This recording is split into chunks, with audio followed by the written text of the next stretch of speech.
achieve what you wanna see. It's P.I.N.K TV. It's a one-of-a-kind show. Don't let anybody tell you now. Cause if you really wanna do it, just put your mind to it. With a little bit of faith, you can go a long way. Like, yeah, yeah, yeah, yeah, yeah, yeah. It's P.I.N.K TV.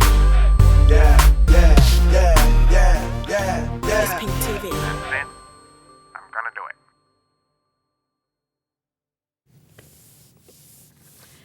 P.I.N.K TV friends, please help me in giving a warm welcome to Mansur Zafr. Mansur, welcome to P.I.N.K TV. Thank you. I appreciate being here. How are you doing? Thank you for having me here. I'm doing well.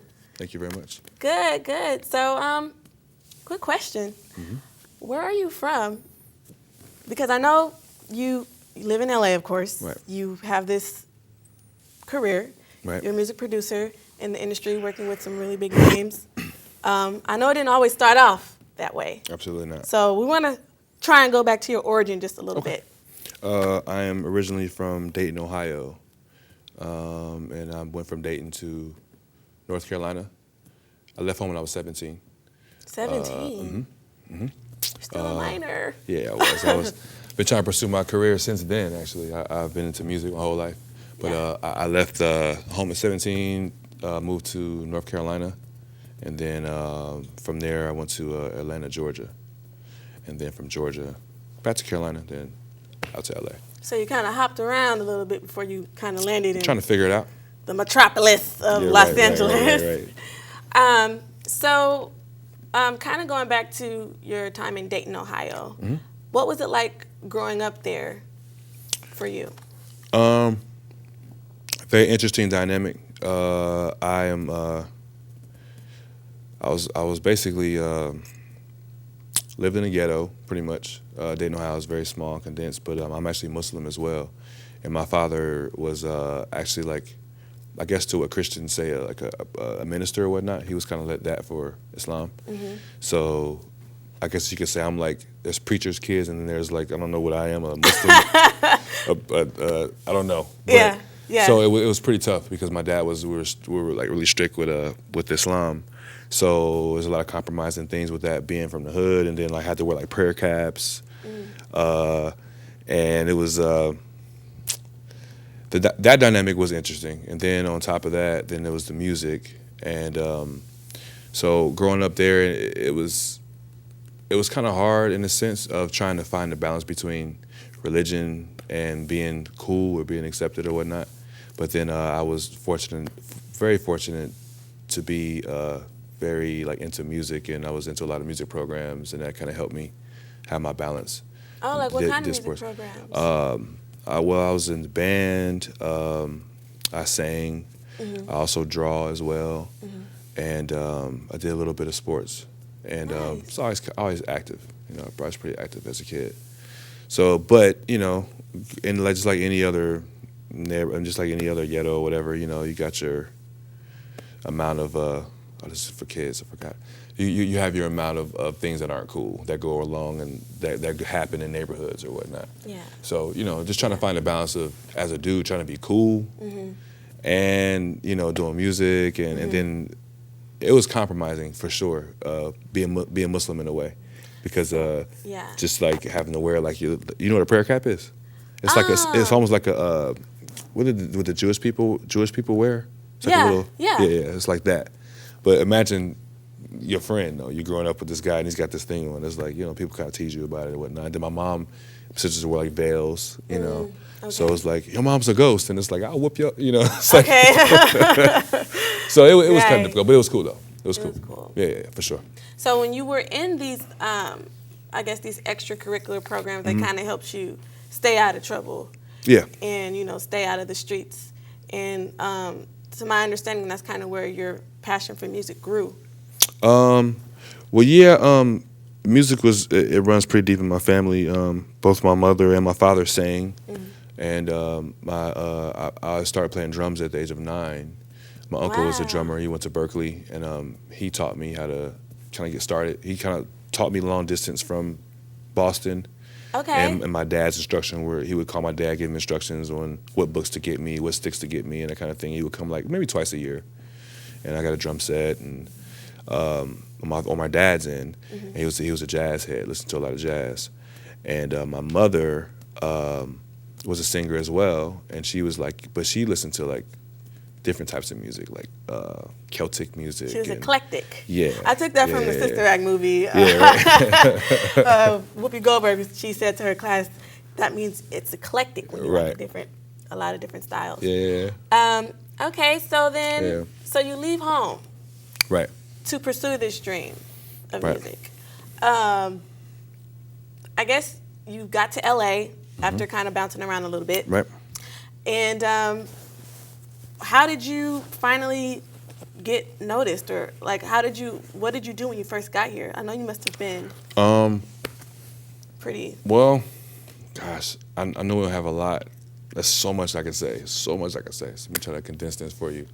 When I first got here, I admired the palm trees, actually, because I'd never seen a palm tree in my life before I came here. That's the first thing I did. I remember being at a gas station looking like a palm tree next to a gas pump. I just didn't understand, like, because you're not from here. There's no palm trees. There's none of that. Yeah. So that was a trip for me. But musically, though, first thing I did when I got here, I was working. I met an engineer online. That's how I made it to California. And he was sound recording. He did sound recording. Oh, a sound engineer. Sound engineer. Yeah. Okay.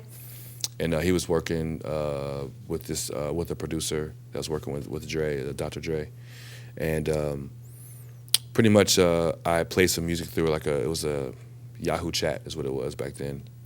Like this was a while ago. It was like this had to have been like maybe 13 years ago, something like that. Oh, okay. 13 years.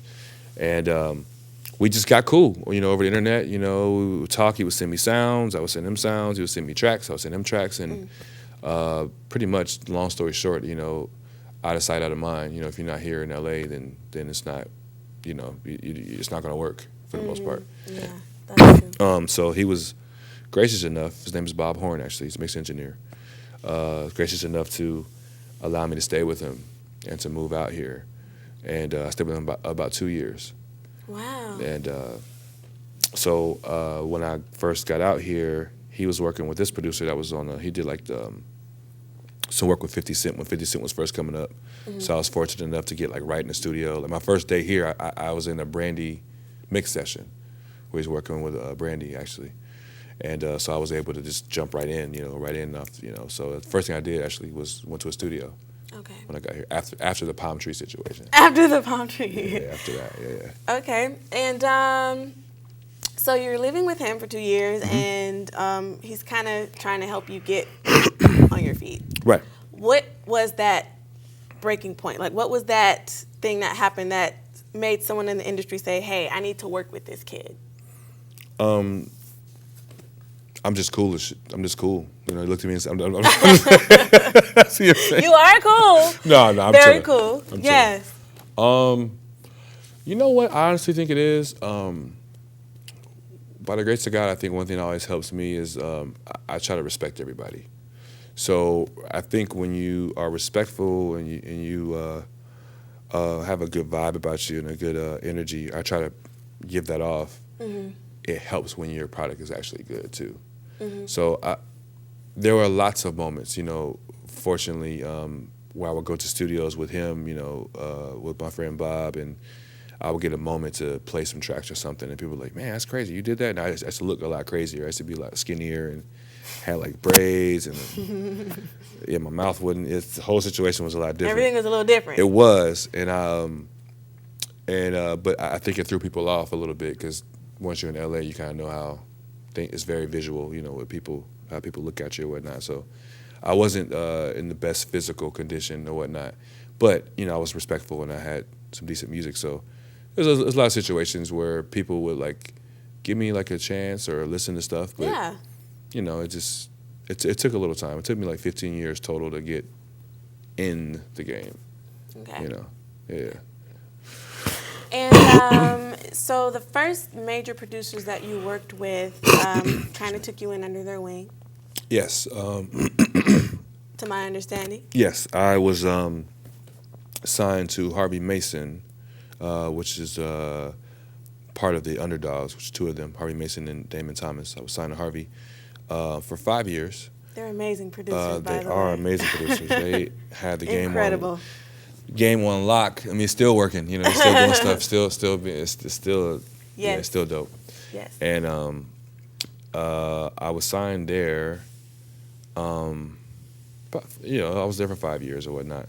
But that was my first break because my manager at the time was mutual manager to Harvey's, and she kind of put me with him, and it was Mason's suggestions like, hey, you should work with Harvey or whatnot. I didn't know who he was at the time. Yeah. I knew his music. Yeah. I knew Underdog's music, but I didn't know who they were. Okay. Funny enough, I remember just a year prior to me signing with them, there was some kind of program I was looking at on TV, online, where some basketball player they had some kind of thing with the basketball guy, whatever, goes to the studio and works with the Underdogs. And I saw them, I didn't know who they were still. Mm-hmm. And I remember looking at that computer screen. I was looking at it was like a scene of them all like sitting in the studio. Yes. And everybody had apples, and the little apple was just computers. The laptop. The laptops, Okay. yeah. Everybody had those. This is like I didn't have anything at the time, like nothing at all. And I was out here looking like, oh, one day I want to be a producer.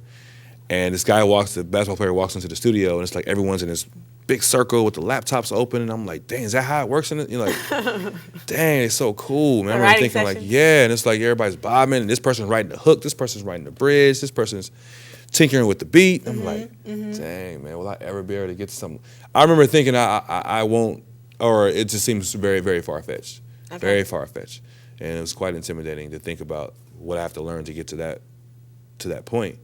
And a year later, man, I ended up there. Nice. And I was just the best up there, so, you know. No, I'm just playing. I'm messing around. No disrespect to anybody. Half the industry right now was through that building. Came through that building, for real.